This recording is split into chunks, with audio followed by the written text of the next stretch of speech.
네, 이슈 레이더 시간입니다. 자리가 뭐 한 1m 정도 지금 이동을 해왔고요. 우리 신인규 기자 오늘도 역시 스튜디오에 나와 있습니다. 안녕하세요.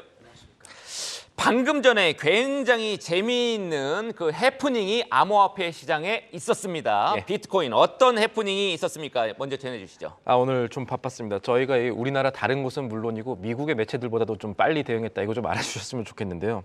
우리 시간 오전 6시 10분경이었습니다. 비트코인의 그 현물 ETF 승인을 심사하는 미국 증권거래위원회 SEC의 공식 X 트위터 계정에서 비트코인 ETF 승인됐다는 내용이 올라왔는데, 그런데 이게 뭔가 이상했던 겁니다. 저희가 이 내용들 확인하는 여러 가지 방법이 있죠. 교차 검증도 해야 되고 하는데, 아니 트위터 외에 교차 확인할 수 있는 다른 소스가 하나도 없는 겁니다. 다른 데서는 기사들이 나오고 있었지만, 그러다 보니까 조금 기다리고 있었는데 5분 만에 SEC의 위원장 게리 겐슬러라고 있습니다. 이 비트코인에 조금 회의적으로 보시는 분인데, 이분이 SEC 계정에 혼선이 있었다. 지금 매체에서는 해킹이라고 하지만 컴프로마이즈, 혼선이라고 보는 게 조금 정확할 것 같고, 잘못된 내용이 올라갔고 비트코인 현물 ETF 승인한 거 아직은 아니다. 이런 내용들이 올라갔습니다. 곧이어서 이제 비트코인이 다시 출렁거리기 시작했죠. 그러니까요. 좀 이상하더라고요. 이게 원래 미국 시간 기준으로 1월 10일 이제 발표할 맞습니다. 예정인데 미국 기준으로는 9일이거든요. 9일에 뜬금없이 떠가지고 비트코인 저도 이제 가격을 이렇게 딱 보니까 갑자기 요 승인 오보가 뜨자마자 뭐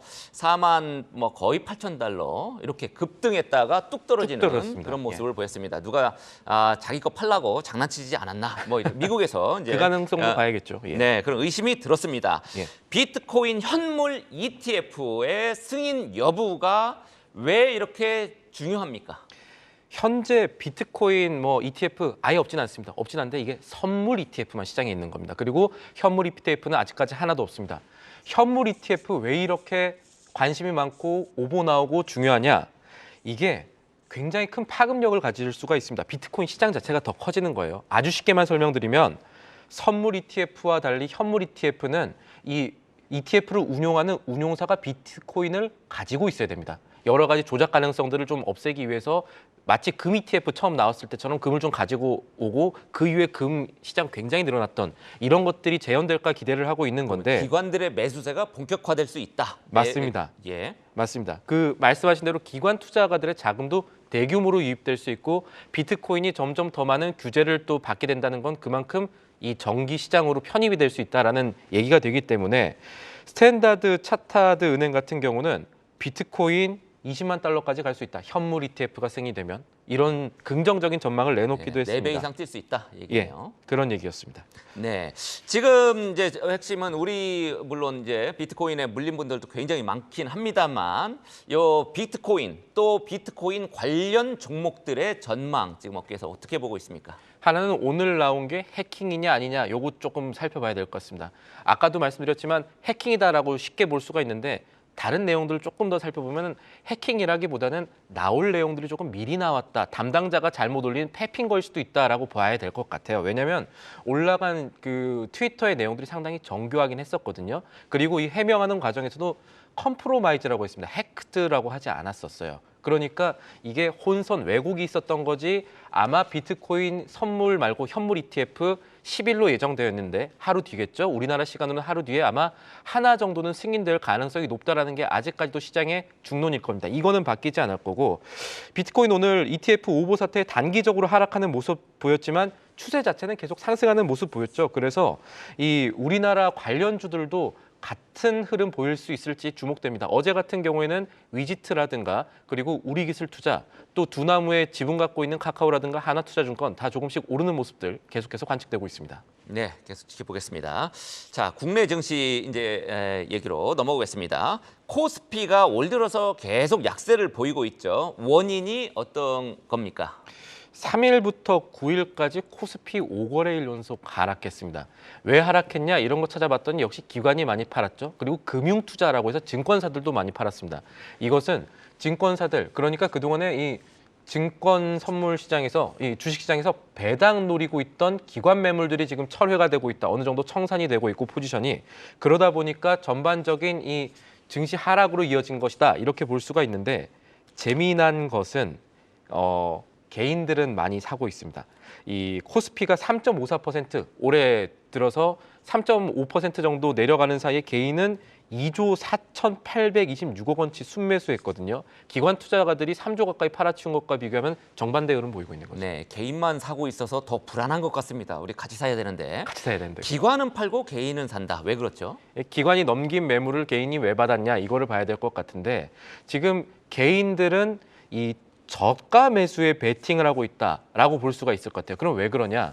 이 기관보다 개인이 조금 더 단기 흐름대 움직이게 되죠. 이 지금 단기적으로 예정된 변동성 이벤트가 굉장히 많습니다. 1월 초에는 특히나 좀 거시적으로 보면 그러니까 대만 총통 선거도 그렇고요. 그렇게 되면 미중 갈등 때문에 변동성이 어떻게 될까? 지금 누가 선거에 당선되느냐에 따라서 시장이 좀 움직일 수 있고 또 그것뿐만 아니라 실적들 관련해서도 계속해서 단기적으로 움직일 수 있는 포인트가 있는데 이런 상황에서 개인들은 단기적으로 지금이 좀 가격 낮은 거 아니냐 이렇게 들어간 매물들이 있다 이런 분석들이 나옵니다. 네, 개인 투자자 같은 경우에 자기 돈으로 이제 투자하시는 분들도 뭐 많이 있습니다만 빚내서 투자하시는 분들도 꽤 있죠. 실제로 빚투가 증가하고 있습니까? 맞습니다. 저희가 그 개인 투자자분들 특히 우리나라 증시 투자자분들이 조금 적극적이고 공격적이어서 야수의 심장을 가졌다 이렇게 표현을 그렇죠. 하는데 이 5거래일 만에 B2라고 합니다. 4천억 원 늘었습니다. 잔고 4천억 원 늘었는데 신용융자 잔고가 이 정도면은 18조 원을 아마 이번 주 안에 넘어가지 않을까 이런 전망들도 나오고 있습니다. 그러니까 빚내서 투자하려는 이 개인의 뭐랄까요 심리가 조금 이상할 정도로 강하고 있다 이렇게 보여지는 거죠. 네, 주로 개인들은 어떤 종목 사고 있던가요? 재밌습니다. 어제 삼성전자도 그렇고 지금 나와 있는 LG전자라든지 상상인 인더스트리 다 합해가지고 여러 가지 기업들이 다 실적 발표에 컨센서스보다 안 좋거든요. 그런데 삼성전자에 제일 많이 들어와 있습니다. 삼성전자의 순매수 규모가 개인 기준으로 5,500억 원이 넘고요. 그 이후에 또 반도체주죠. SK 하이닉스 많이 들어와 있고 로봇주, 두산 로보틱스가 들어와 있는 것도 재밌고 그 이후에 전체 10위권들 살펴보면 반도체 가장 많고 차 그리고 최근에 좀 약세를 보였던 2차 전지주가 많았습니다. 네, 그나마 이제 대형주 투자하는 게 그나마 좀 다행인 것 같습니다. 자, 마지막 이슈 보겠습니다. 지금 태영건설이 백기투항했다 이런 얘기도 이제 오늘 아침자 신문에 일제히 실리기는 했습니다만 지금 태영건설 위기 이후에 다른 건설사들의 목표가도 증권사들이 줄줄이 지금 하향 조정하고 있다고요? 맞습니다. 사실은 그 정보 접근이 빠른 신용평가사라든가 증권사들이 조금 더 빠르게 대응을 해줬으면 좋지 않겠느냐라는 생각도 드는데 메리츠증권이 9일 보고서 냈습니다. GS건설 투자 의견을 매수해서 중립으로 하향을 했고요. 목표가도 19,000원에서 16,000원으로 내려잡았습니다. 우발 채무 가능성이 있다. 우발 채무 발생 가능성을 고려해서 순 자산을 이 PF 지급 보증액 절반 수준보다 좀 더 차감을 했다. 이런 얘기를 했고 같은 날 한국투자증권 대형 건설사죠. 현대건설사의 목표가를 조정했습니다. 투자 의견은 매수로 유지를 했지만 역시나 여기도 똑같은 단어가 나옵니다. PF 우발 채무라는 말이 나오는데 우발 채무를 반영해서 목표가를 기존의 53,000원에서 49,000원으로 7.5% 내렸습니다. 네, 채무라는 단어도 지금 별로 기분이 안 좋은데 우발 채무 불안불안하죠. 네. 이 건설사들의 우발 채무 요게 조금 문제다라는 건데 요 개념부터 일단 정리를 해주시죠. 우발 채무라는 거는 정상적인 상황에서는 채무로 안 잡히는데 회계상 부채로 안 잡히는데 부채로 바뀔 수가 있는 뭔가 약간 위험한 것들 얘기를 하는 겁니다.